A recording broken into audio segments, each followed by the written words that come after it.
Don't come to Mom's funeral. Shanice says your negative energy will ruin everything for us. 7 words. I read them 3 times. 4. Sitting in my car outside the church fence, windows fogging up from the inside out, October rain coming down so soft you almost wouldn't notice it was falling at all. Through the glass I could see them, Khalil and Shanice, arms around each other, weeping in front of a local news camera. Beautiful grief. Public grief. The kind that photographs well. My mother, a woman who had earned the respect of this entire community, was being laid to rest, and I was standing outside the fence. I pulled up the funeral program on my phone, zoomed in on the section that read, "Survived by her beloved children." My name was gone, just Khalil's, as though I had never existed. As though 12 years of showing up, every bill, every repair, every 2 a.m. phone call, every night sleeping in a hospital recliner in my work clothes, had happened to someone else entirely. Then the email came in. An attorney's office I had never heard of. Subject line, estate update, unusual debt notification, Amara Lawson listed as property guarantor.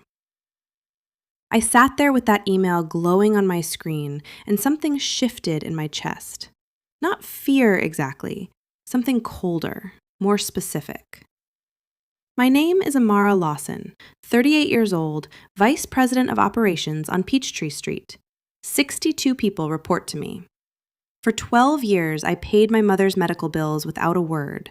I arranged every home repair. I was the one she called at 2 a.m. when the chest pain got bad enough to scare her. I stayed until she fell back asleep. My family had one name for me, the one who does office work. Mama passed 5 days ago, cardiac complications, 64 years old. I arranged her entire funeral, the flowers, the program, the obituary, every coordination with the pastor. Every single detail handled quietly, the way I handled everything. And now my brother was telling me not to come? I found a tissue in the center console, wiped my eyes once. I thought about the last time Mama held my hand in that hospital room, what she said to me, quietly, in the dark. "Baby girl, if something ever happens between you and your brother, you have to be strong enough for both of us." I didn't cry loudly, that has never been my way. I wiped my eyes, put the car in drive, and pulled away slowly. But deep down, I already knew. This was not the ending, not even close. What felt like the worst moment of my life was actually the opening of something, and before it was over, every person who had counted on my silence was going to understand exactly how expensive that assumption had been.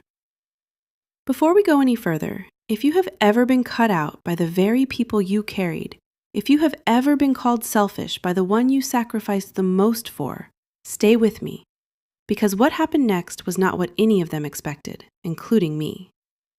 If the person you gave everything to sent you that text, would you walk away quietly or would you fight back? Tell me in the comments. Because what Amara chose to do next is something not everyone would have the strength for. I watched my mother's funeral from the parking lot of my apartment building in Midtown. I need you to sit with that sentence for a second. There I was, laptop balanced on the steering wheel, watching a shaky live stream a deacon had set up at my quiet request. Listening to the congregation sing "His Eye is on the Sparrow" in 4-part harmony, tears running down my face, unable to wipe them fast enough. They sang the way 1 Corinthians always sang, full-bodied, certain. The kind of singing that doesn't come from rehearsal, it comes from actually believing what the words say. Mama loved that about her church. She used to say, "Baby, when you walk in there on a Sunday morning, you know you're not singing alone." I was singing alone, in a parking lot, on a laptop, because my sister-in-law had decided my presence would ruin the atmosphere. 3 days later, Shanice posted a video, 4 minutes long, black dress, hair pressed, eyes glistening in that particular way that photographs beautifully and means absolutely nothing. She talked about loss, about abandonment, about people who choose career and status and leave the real caregiving to others who don't have the luxury of a corner office. She never said my name. She didn't have to. Messages hit my phone within hours. A cousin I hadn't spoken to in 3 years. "Amara, I'm disappointed." An aunt from the church. Some people show their true colors when it matters most. A family friend who had eaten at my mother's table for decades, a table I helped keep funded. Your mama deserved better. Each one landed like something dropped on already bruised skin. What Shanice understood, maybe by instinct, was this: grief makes people hungry for a story. When someone dies, the people left behind need somewhere to put the pain. A villain is a much more comfortable container than ambiguity. She gave them a villain. She built the story fast, before anyone had distance enough to question it. That is not an accident. That is a skill. Those evenings, I sat in my apartment with a glass of water I kept forgetting to drink. Old photographs spread across the coffee table. Mama and me at my college graduation, at a church bazaar, at her kitchen table one Christmas morning with flour on her apron and that expression she got when she was trying not to show how happy she was. I kept asking myself the same question. How does love inside a family get confused with obligation? How does the person who shows up every time become the one taken most for granted? How does quiet faithfulness, in the wrong hands, get rewritten as absence? Then Khalil called. I answered. Because I still answer when family calls. His voice was apologetic in that way that isn't quite apology, the kind that stops just short of owning anything. Things had gotten complicated. Shanice was under a lot of stress. He hoped I understood. Maybe we could talk properly in a few weeks, once things settled. Are you calling to apologize, Khalil? I asked. Long pause. I'm calling to check on you, he said. Then Shanice's voice came in low from somewhere behind him, and the call ended shortly after. That same night, she posted another story, text on a black background. Some people would rather play the victim than take accountability. But God sees everything. Candle emoji, praying hands. 53 heart reactions from family members within the first hour. I put my phone face down and sat very still. Khalil's call told me something important. He wasn't reaching out to make things right. He was taking the temperature, checking whether I was going to cause trouble. There is a kind of person who mistakes management for relationship, who reaches out not to connect, but to contain, to confirm the person they hurt is still willing to absorb it quietly. He had learned that behavior somewhere, and I had a clear enough picture of where. I opened my laptop and started a file. 7 days after the funeral, my assistant appeared in my office doorway and said I had walk-in visitors without an appointment. The way she said it, carefully, told me who it was before I rounded the corner. Khalil and Shanice, both in dark clothing, Khalil's shoulders curved inward the way they always were. Shanice with her handbag and a smile that lived only in the bottom half of her face. They sat across from me at my conference table. Atlanta traffic moved 14 stories below. Khalil looked at the view. Shanice looked at me. She said Mama's passing had left them in a difficult position. Outstanding costs, estate matters, funeral expenses. Never mind that I had handled every detail of that funeral myself, because that fact had apparently been retired from the version of events they were now operating from. As the eldest, the successful one, I had a responsibility I couldn't simply set aside because things were uncomfortable. She used the word family 11 times. I counted. Then she named a number, $250,000. Easy as passing the sugar. Practiced. Completely stripped of the obscenity of invoking a dead woman's name to extract $250,000 from her grieving daughter. Mama would want you to do right by us, she said. I told them I needed to look into a few things first, offered them water, stepped out to get it myself. The hallway security camera recorded what happened in my office while I was gone. Shanice behind my desk, a drawer opened, her phone out, photographing something, her hand resting on a document on the left side of the surface. When I came back, I handed them each a bottle of water, walked them to the elevator, said I'd be in touch. That night, my bank called.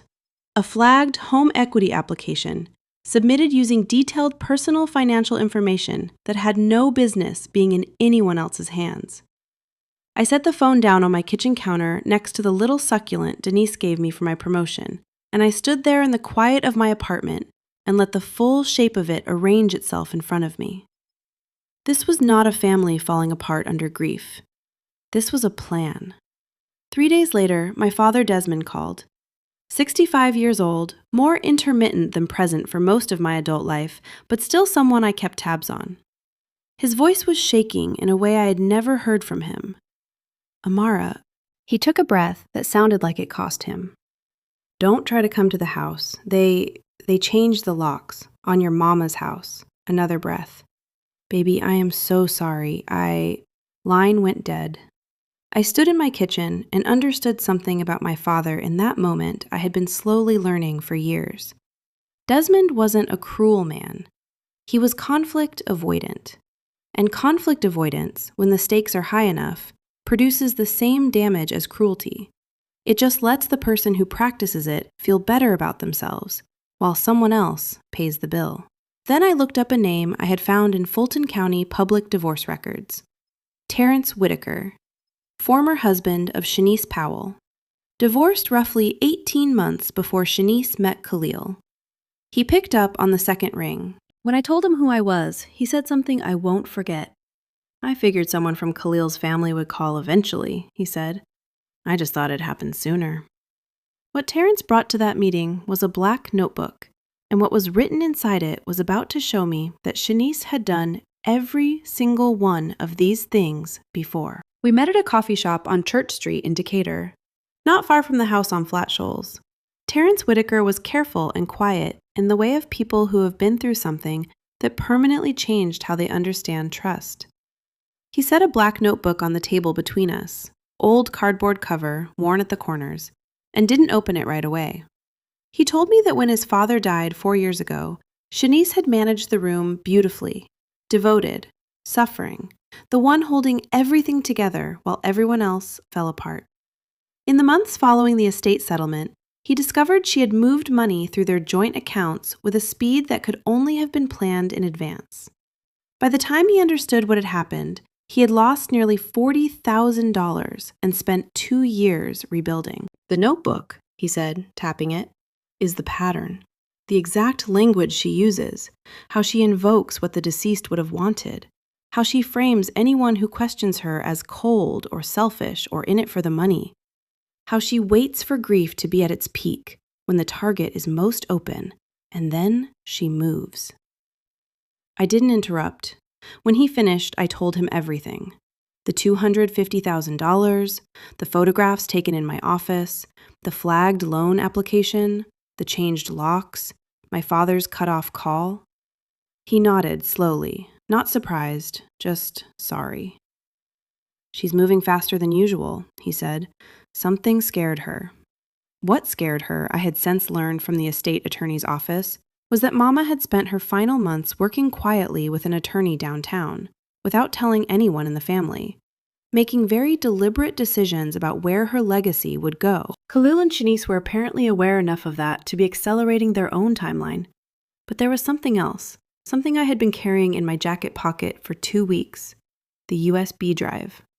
My mother's home care aide, Gloria, who had spent 3 afternoons a week in that house for 8 months, had pressed it into my hand in the hospital hallway the evening before Mama passed.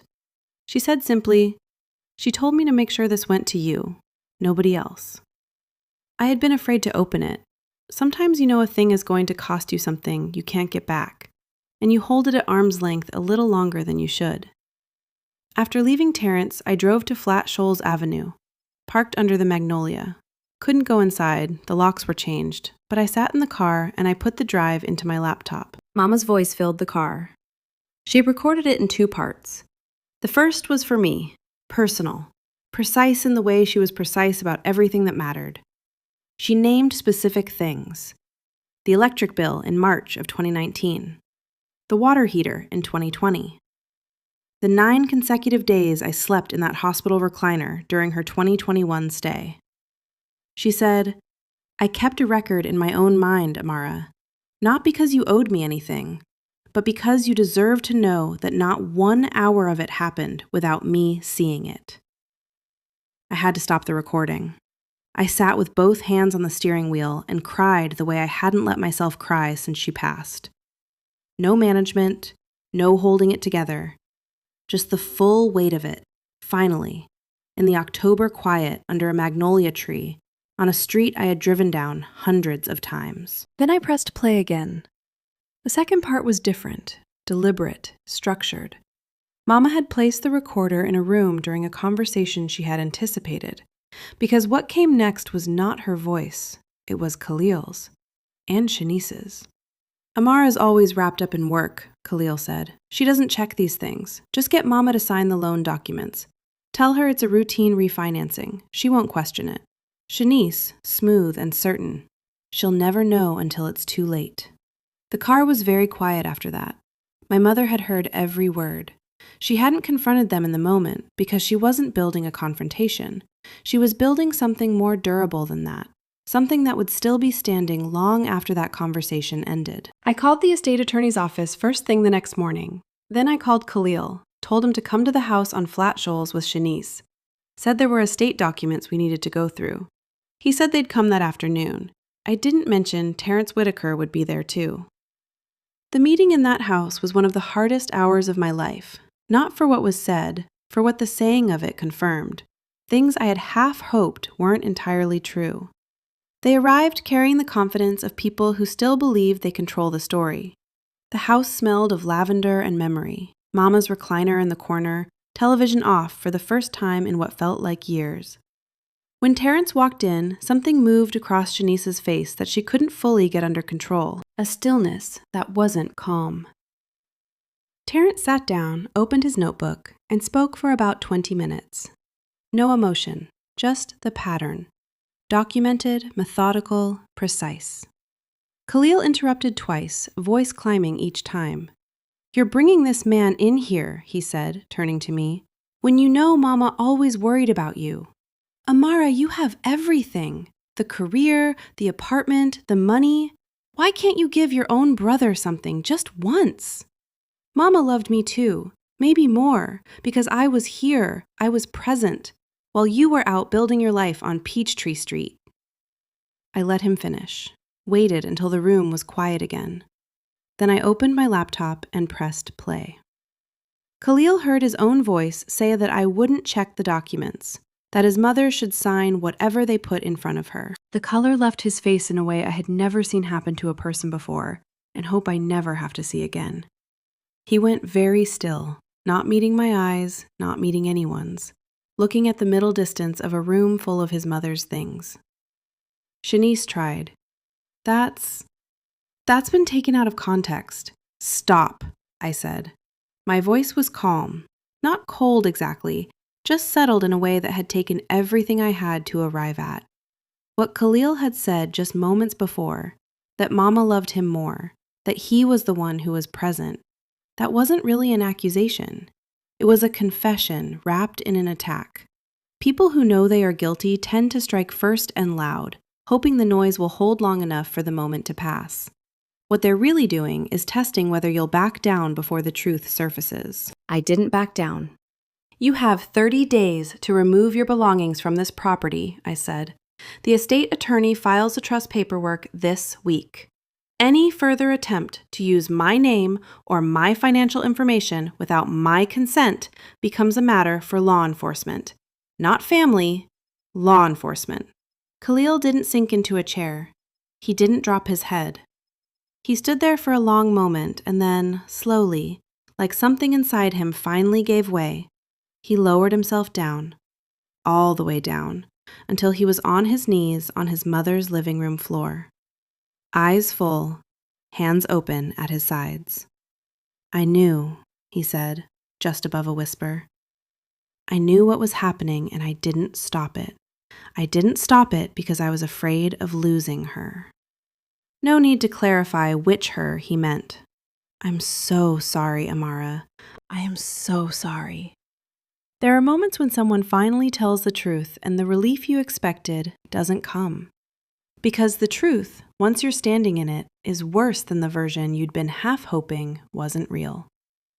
Khalil hadn't been deceived by Shanice. He had chosen her over his mother's safety, over his sister's dignity, over the basic human decency of telling the truth, because the alternative cost too much.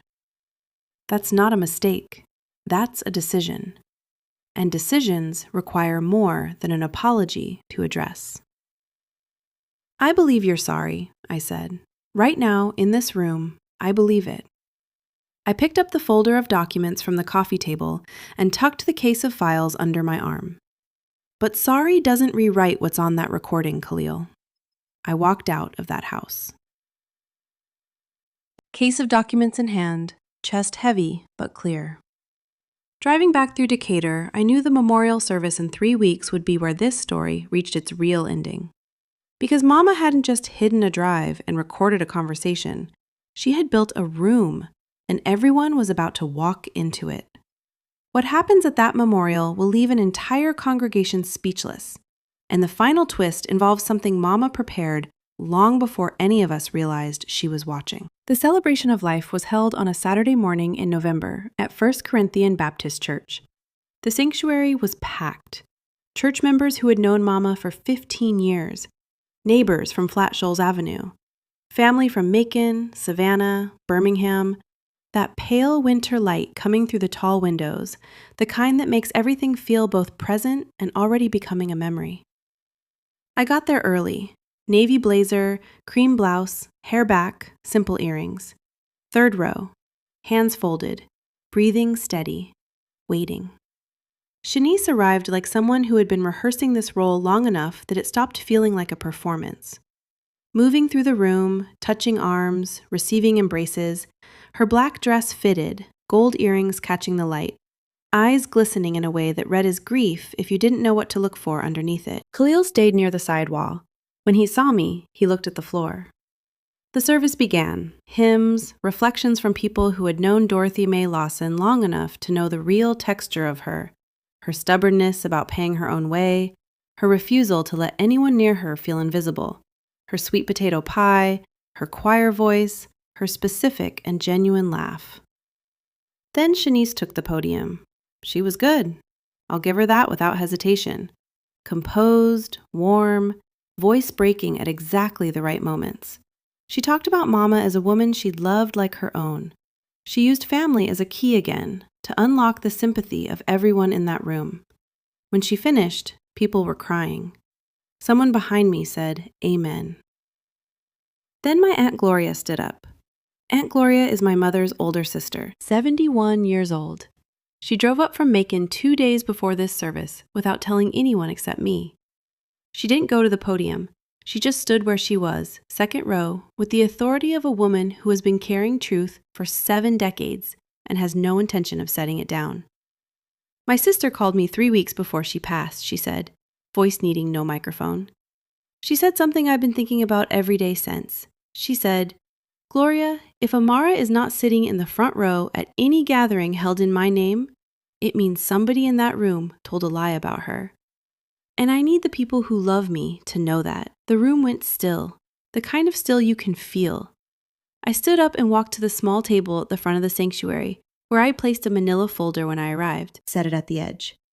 Then I looked at Reverend Howard, who had known my mother since she joined this church 15 years ago. "Reverend Howard," I said. My mother submitted a recorded message to this church's office several weeks before she passed. She asked that it be played at this service. I've been told it was removed from the program at the last minute. I'd like to ask that it be played now. A murmur moved through the congregation. Shanice's chin lifted a fraction. Reverend Howard looked at me for a moment. Then he stood, walked to the audio system, and spoke quietly to the church secretary, who brought a USB drive from the office without a word. He inserted it. And Mama's voice came into the room. This wasn't the recording from the car. This one was shorter, cleaner. Made specifically for this room, this morning, these people. Recorded in her living room, alone, her voice steady and clear. She thanked everyone for coming, said she had lived a good life and tried to be a fair woman. Then she said she needed to speak plainly about a few things before she could rest. She said that for 12 years, her daughter Amara had covered her medical costs, her home maintenance, and more hours of presence than she could count. She said Amara had never asked to be acknowledged publicly for any of it, but she was acknowledging it now because someone had been telling a different story, and she was not leaving this earth with that story standing. She said that in her final months, documents had been brought to her home that were not what they were presented as. Conversations had taken place in her kitchen that weren't meant for her ears. Her signature had been sought under conditions troubling enough that she had contacted an estate attorney without telling anyone in the family. She said she had placed her estate, the house on Flat Shoals Avenue, her savings, her life insurance, into a trust managed solely by Amara. The document Khalil and Shanice had brought to her, which they believed she had signed, was a form she had been shown months earlier by her attorney, specifically so she would recognize it if someone tried to use it against her. The signature was not valid. Then she said the thing that stopped the room. "Khalil, baby, Mama loves you. That has never changed. But love doesn't mean I'll let you take what isn't yours. And Shanice, I know you think I never saw through you. I saw through you from the very first Sunday you sat in that front pew and smiled at me like I was something you were deciding whether to acquire." A breath. The people who stayed when the lights went out know who they are. The bills paid in silence have a name on them, and that name is Amara. The recording ended. No one moved. I didn't look at Shanice first. I looked at my brother. Khalil was against the side wall, coming apart in the slow, quiet way of a man who has been holding a story together through sheer will and has finally run out of it. There are people who build their identity around being the one who was wronged, who reframe every compromise they made, every line they crossed, as something done to them rather than chosen by them. Khalil had been living inside that story for years. What he was experiencing now, in front of this congregation, was the story collapsing. Not dramatic, not loud, just quietly and completely, the way a structure fails when the last support gives way. Shanice was still near the front of the room. The composure that had carried her all morning was leaving by degrees.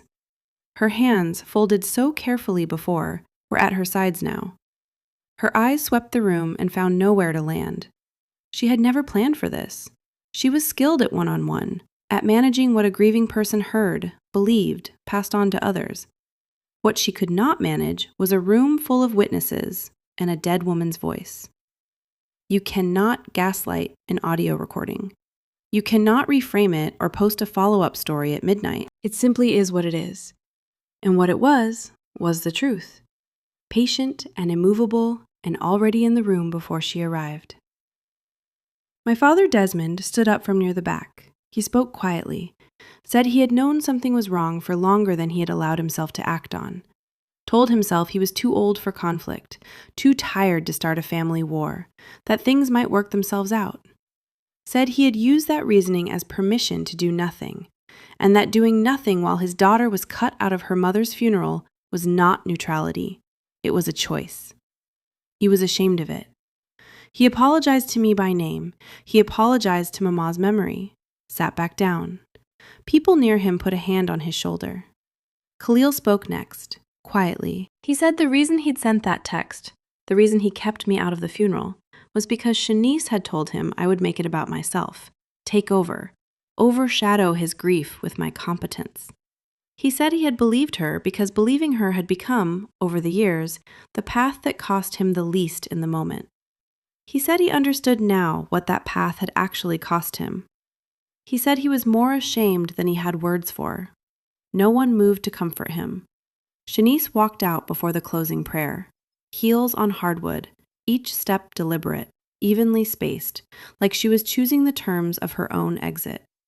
The loudest sound in that room for 30 seconds. Then the doors opened and closed, and a slice of Atlanta Saturday morning came in, and then it was quiet again. I said to Reverend Howard, "Can we close the service?" Mama loved this church. She'd want it finished right. Then I turned to face the room, the congregation, the family members who had sent me those messages, the people who had believed Shanice's video without asking a single question. I spoke quietly, calmly. "I'm not cutting ties because I'm angry," I said. "I'm cutting ties to protect what my mother truly wanted, and she made sure everyone in this room knows exactly what that was." We sang one more hymn, said the Lord's Prayer together. Winter light held steady through the tall windows. After, I stood on the front steps for a few minutes. A woman from Mama's choir came and put her arms around me and didn't say a word. That was exactly right. What happened to Khalil and Shanice in the months that followed proved what Mama always believed, that consequences, like truth, are patient. They just take the time they need. 3 months. Long enough for the noise to settle and the real shape of things to become visible. Shanice was named in a civil fraud case filed in Fulton County. The loan application built from my financial information, partially documented by what the office security camera caught, went to the bank's fraud department and the state attorney general's financial crimes division. I didn't pursue it to punish. I pursued it because it was real, documented, and needed to exist somewhere permanent. In the weeks after the memorial, she also lost most of her standing at First Corinthian. That congregation had heard my mother's voice in their own sanctuary. Communities with long memories don't forget quickly, and what people remembered about Shanice Powell after that November morning was not the composed woman at the podium. It was the woman who left before the closing prayer. By January, through Renee, who has an elephant's memory and a town crier's discretion, which I say with complicated affection, I heard that Shanice had moved to a cousin's home in Marietta and stopped going to services. Khalil's situation was harder to witness, not because I felt sorry for him the way I once would have, but because what emerged was that Shanice had run financial activity through accounts in his name as well. Debt instruments he had co-signed without reading, applications submitted with his information he hadn't always known the full purpose of. He had been both participant and instrument, and the consequences didn't pause to distinguish between the two. Apartment lease terminated. A vehicle he'd been paying on for 2 years repossessed. He lost his job in December, moved back in temporarily with my father in Panthersville. I changed my phone number, changed my address. Quietly, without announcement, the way I did most things that mattered. I didn't call Khalil. About 6 weeks after the memorial, a text came from a number I didn't recognize. Long message. I could see the length of it before I opened it. I set the phone on my desk, made myself a cup of tea, stood at my kitchen window and watched 2 sparrows work over a puddle on the ledge of the building across the street, efficient and unbothered. Then I put the phone in my desk drawer and went to bed. That's not the same as never. It's just not yet. My father sent a letter, real letter, handwritten on stationery that looked like it had been kept for 30 years waiting for an occasion serious enough to use it. He wrote about regret the way older men sometimes do. Careful sentences, space between thoughts, the particular humility of someone past the age of indefinite deferral. Said he had talked to his own attorney about what he could do to be useful going forward. Said he would understand completely if the answer was nothing. I responded through my attorney. Brief, honest. The door was not locked, but the terms of what came through it had changed. Honesty, consistency, and no more of the quiet complicity that had once let silence pass for neutrality. It never was neutral. We both knew that now. Forgiveness is not the same as reconciliation. You can release the weight of what someone did without handing back the access that made it possible. My father deserved the first. He had not yet earned the second. That distinction between forgiving someone and trusting them again is something I wish I had understood earlier in my life. It would have saved me a great deal. At the estate attorney's office in Buckhead, on a cold January morning, I opened the small fireproof lockbox that had lived in Mama's closet for as long as I could remember. Trust documentation, estate plan, bank statements, everything in order. And 3 other things. A photograph, me in the recliner at Emory Decatur, head tilted sideways, blazer and slacks still on from the meeting I'd come directly from when she was admitted. I didn't remember anyone taking it. Mama must have asked a nurse. I looked completely unconscious and entirely committed. I couldn't look at it for long. A recipe card, her sweet potato pie, handwritten in blue ink on an index card, the one she had never written down for anyone in 40 years of making it. At the bottom, in smaller letters, "For Amara, you always watched closely enough to have learned it already, but here it is in writing." And a small folded note, 1 line, her handwriting. "Mama saw you." She had written it in Vietnamese, a phrase she learned from her neighbor Phlong, who had lived 2 doors down on Flat Shoals for 11 years and had become, In the quiet way of long-standing neighbors who share back fence mornings and borrowed eggs and the occasional hard afternoon, one of Mama's most trusted friends. My mother collected people and their languages and kept both with great care. I sat in that attorney's office with the photograph, the recipe card, and the note in my lap, and I didn't try to manage what I felt. The attorney stepped out. Outside the windows, the city went on. A bus, a delivery truck, someone on the sidewalk walking fast against the cold. Ordinary life, continuing. She had seen everything. From that recliner with her blanket and her half-eaten dinner and the television on low, she had been paying attention to every single thing. And when she understood what was being planned, she didn't panic, didn't confront, didn't ask me to fight. She built a room, quietly, legally, with the patience of a woman who understood that truth doesn't need to hurry, because it's the only thing in any situation that doesn't eventually run out. She built the room and made sure I knew where the door was. I folded the note and tucked it with the photograph and the recipe card into the inside pocket of my blazer, against my chest. Thanked the attorney, picked up my bag, walked out into the January cold on Peachtree Road. What came after wasn't dramatic. It was quieter than that and more lasting. It started on a gentle autumn afternoon at a grave with the breeze moving through yellow leaves. It's a Wednesday evening in late February. I'm standing at a cemetery not far from the gate in front of a gray stone marker that reads, Dorothy May Lawson, beloved mother, beloved friend. The light can't quite decide if spring is coming or holding off. The grass is starting to think about turning green. A male cardinal is moving through the shrubs about 10 feet to my left, that particular red that looks like someone made a deliberate decision about it, working over something only he can hear. I bring yellow chrysanthemums. I come on Wednesdays now, some of them, the way I used to go to Flat Shoals Avenue with takeout and let the evening settle around us without needing it to be anything other than what it was. I joined a grief support group that meets Thursday mornings at a community center in Midtown, 9 of us.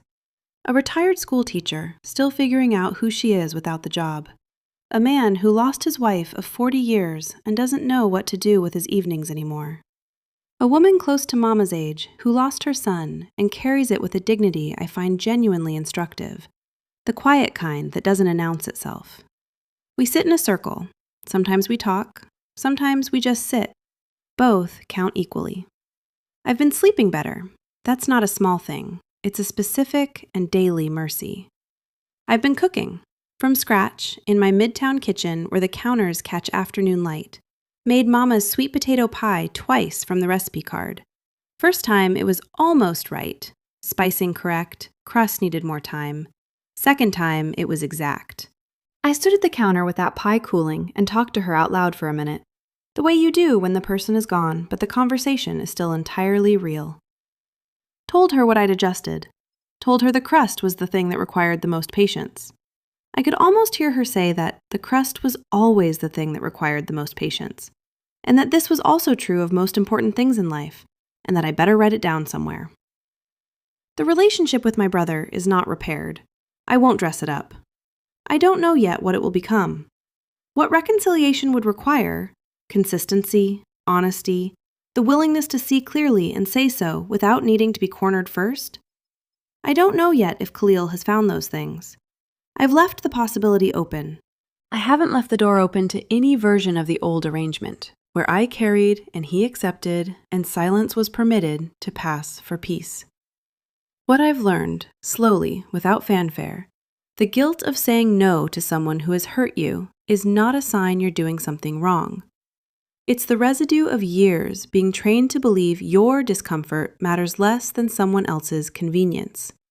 Working through that isn't dramatic.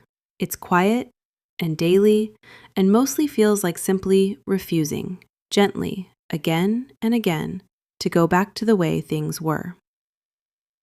Terrence Whitaker and I have stayed in loose touch. The week the civil case was formally filed, he sent 2 words. It matters. I saved it. Because it did matter, not just legally, but in the human way. He showed up with his notebook and his careful manner and his own unhealed damage, and he helped anyway. That's worth remembering. My father and I have spoken twice on the phone. Short calls, careful. He uses Khalil as a topic to warm up on, practicing the language of talking to me directly, which he has never been fluent in and is apparently attempting to learn at 65. I'm patient with it. Partial presences don't become whole ones without real effort over real time. I'm not holding my breath, but I haven't closed the account. There is something I did last month that I haven't told anyone yet. I went back to the house on Flat Shoals Avenue for the first time since the locks were changed. I went alone on a Saturday morning with the key the estate attorney had given me. I sat in the car for about 10 minutes before I got out. Just sat there looking at the magnolia in the front yard, the one Mama planted herself in 2001, bare-limbed in the February cold, but still standing, still rooted, the way she always was. I went inside. The house smelled the same. Lavender and old wood and something faintly sweet, like a candle burned down to nothing weeks ago. Her recliner was still in the corner, the television was off, the photo of me and Khalil at his high school graduation was still on the mantel, slightly crooked, the way it had always been. I straightened it. I don't know exactly why. Maybe because some things deserve to be set right, even the small ones. Maybe because I wasn't ready to decide anything about the house yet, but I needed to do one concrete thing while I was standing there. So I straightened the frame, and I stood back, and I looked at it. The two of us, young and squinting into the sun, Mama somewhere just outside the frame where she always seemed to be, and I let myself feel the full weight of everything that photograph contained. The love, the loss, the 12 years, the 7 words, all of it. I stood in that kitchen for a long time, ran my hand along the counter where she used to roll out her pie crust, opened the window above the sink because the house needed air and because Mama always said a house needs to breathe.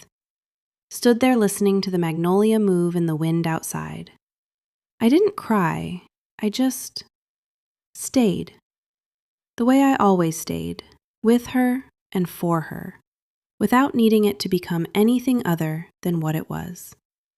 Before I left, I locked the door carefully behind me, stood on the porch for a moment. The same porch where she used to sit in the evenings and watch the neighborhood settle into night. I thought, I will figure out what to do with this house. Not today, but I will figure it out. And whatever I decide, it will be what she actually wanted, not what someone else decided to take. I got back in the car and I drove away, and I did not feel heavy. That surprised me. I thought going back would undo something. Instead, it felt like a door closing gently, from the inside, by my own hand. Here is what I know, standing at this grave on a Wednesday evening with yellow chrysanthemums and a cardinal for company. My mother saw me. She saw me, and she prepared, and she protected what she had spent 64 years building. And she made absolutely certain that when the moment came, I would not be standing in the rain with nothing beneath me. She gave me the ground. She had always been giving it to me, in ways I was sometimes too busy carrying other things to notice. I straighten the chrysanthemums against the stone. The cardinal lifts from the shrub and crosses the sky in a bright, unhurried arc and disappears into the trees along the far fence. I say it out loud, to the gray stone and the winter light, and whatever remains of my mother in the air around her name. I got it, Mama. I choose to live for myself now. I promise. I drive home through Atlanta on a Wednesday evening, past the magnolia trees and the brick churches, and the neighborhoods full of people living their ordinary, essential, irreplaceable lives. And underneath everything, underneath the grief that is still there and probably always will be in some form, underneath the residual soreness of what was done and what was allowed and what was attempted, underneath all of it, I feel something that isn't quite happiness yet, but is moving clearly in that direction. Peace, self-respect, the specific freedom of a woman who knows who she is and has stopped apologizing for the space that requires. Mama taught me that. She taught me most things that matter. And the last lesson she left me, in a lockbox in Buckhead, in a recording played in a church in November, in a note written in a language she borrowed from a neighbor she loved, was the most important one. Letting go is not the same as giving up. Walking away from what is hurting you can be the most honest act of love for yourself that exists. Boundaries are not walls. They are the thing that makes real relationship possible, because without them, what you have is not family. It is management. And you deserve more than to spend your life being managed by the people who are supposed to love you freely. This story reminds us that family is not built from shared last names or shared blood. It is built from consistent presence, honest action, and the refusal to exploit another person's love or grief. It reminds us that the ones who show up quietly, who handle the hard things without asking for credit, who sit in hospital recliners in their work clothes at 2 a.m. because they cannot imagine being anywhere else. Those people are seen, even when it appears otherwise. It reminds us that grief is sacred, and those who treat another person's loss as an opportunity reveal more clearly than anything else could the precise limits of their character. And finally, it reminds us that letting go, cleanly, with your dignity intact, is sometimes the most courageous thing you will ever do for yourself. You are allowed to protect your peace. You are allowed to draw a line. You are allowed to choose a future that does not require you to keep paying for someone else's cruelty with your own silence. And sometimes, if you were fortunate enough to have a mother who was paying attention, who prepared, who trusted you to be strong enough to receive what she left behind, you find that you do not have to do any of it alone. Thank you for listening. If this story stayed with you, share it with someone who needs to hear it today.